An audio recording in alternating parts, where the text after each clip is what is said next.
Salam kebangsaan. Jumpa lagi dengan saya Ruli Rahadian di Agia Channel. Persoalan pemimpin di Indonesia tentunya memiliki berbagai macam kompleksitas sehingga tidak mudah menjadi pemimpin Indonesia. Mengingat luasnya negara ini, kemudian masyarakatnya yang multikultur dengan berbagai latar belakang baik dari suku, ras, dan agama, akan menjadikan seorang pemimpin harus tepat dalam menentukan berbagai keputusan yang bisa menyenangkan semua pihak tanpa terkecuali.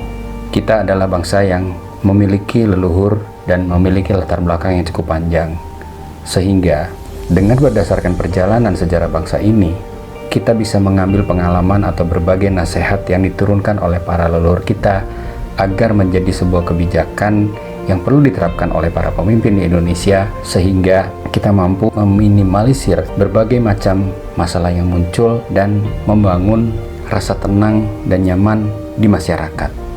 Agar kita dapat melanjutkan berbagai topik yang menarik tentang kepemimpinan ini, silahkan untuk menekan tombol subscribe, memberi like, komen, dan juga membagikan video ini kepada teman-teman kita agar mereka juga bisa memahami bagaimana nilai-nilai kepemimpinan yang sebaiknya diterapkan di dalam situasi bangsa yang sangat majemuk ini.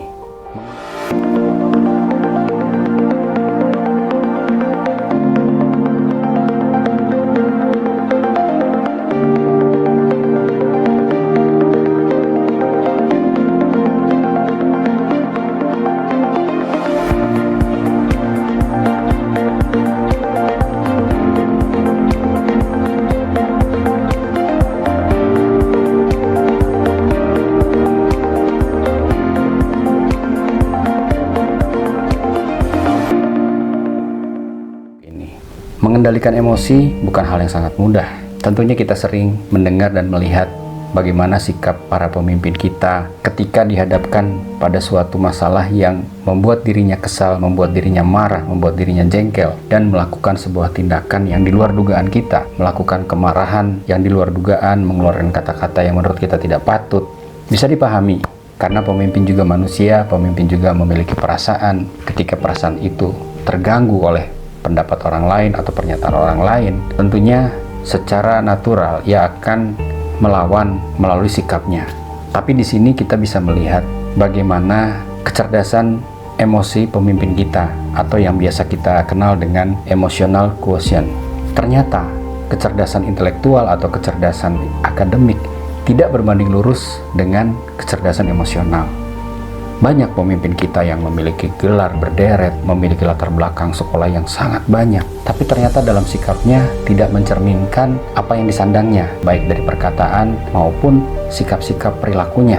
Itu semua kembali kepada pengendalian emosi dirinya masing-masing.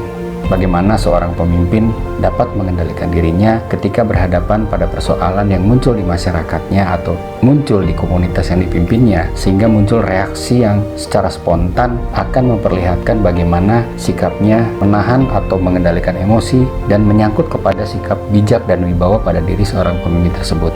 Pemimpin yang baik tentunya akan banyak mendengar dibanding dia harus memaksa orang atau mempengaruhi orang yang dipimpinnya untuk mendengarkan apa yang diinginkannya, tapi tidak mau mendengarkan suara yang dikeluarkan oleh masyarakat yang dipimpinnya.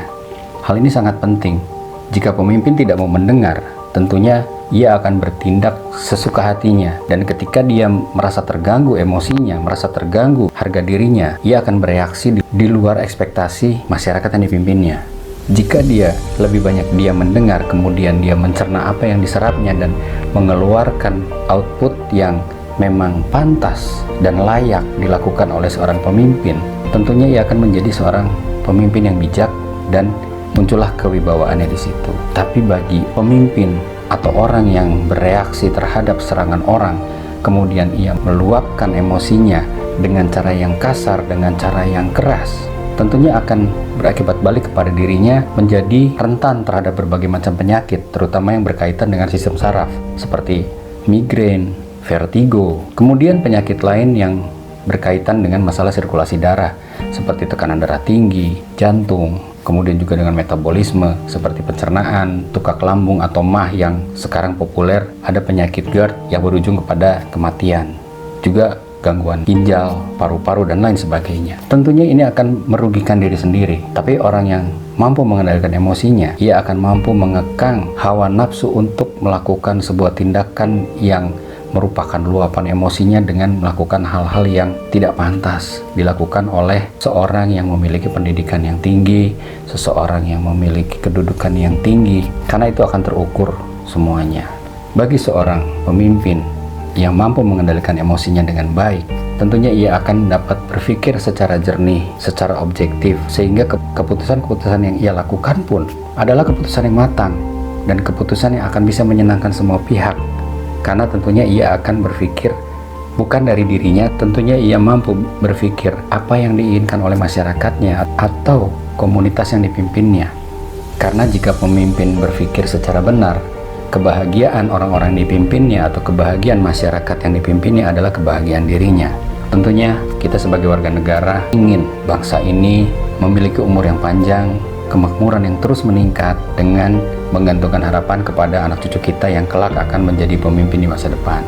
Jangan pernah pesimis terhadap kondisi bangsa yang menurut kita masih belum memberikan rasa nyaman atau kepuasan terhadap kita, karena dinamika dalam perjalanan bangsa itu selalu ada kurang, ada lebih, ada baik, ada buruk yang tidak akan bisa kita hindarkan begitu saja. Tapi kita juga harus mampu menyikapinya secara bijak sehingga kita bisa menerima kondisi yang ada dan berbuat lebih baik agar kondisi ini ke depan semakin baik. Seperti yang Sunan Gunung Jati sampaikan dalam petata petitihnya, angadohna ing padu.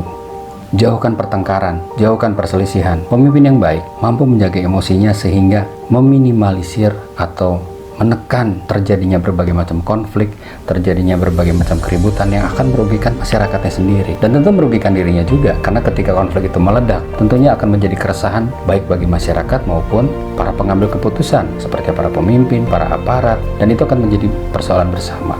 Tetaplah kita menghargai apa yang para leluhur kita ajarkan, karena perjalanan bangsa ini sangat panjang. Tentunya para leluhur kita tahu bagaimana memimpin bangsa yang beraneka ragam, memimpin bangsa yang berbeda latar belakang untuk mencapai sebuah visi bersama yang dinikmati bersama untuk kemakmuran bersama. Saya Ruli Rahadian, tetaplah optimis dan terus berpikir ke depan untuk pemimpin-pemimpin di masa depan.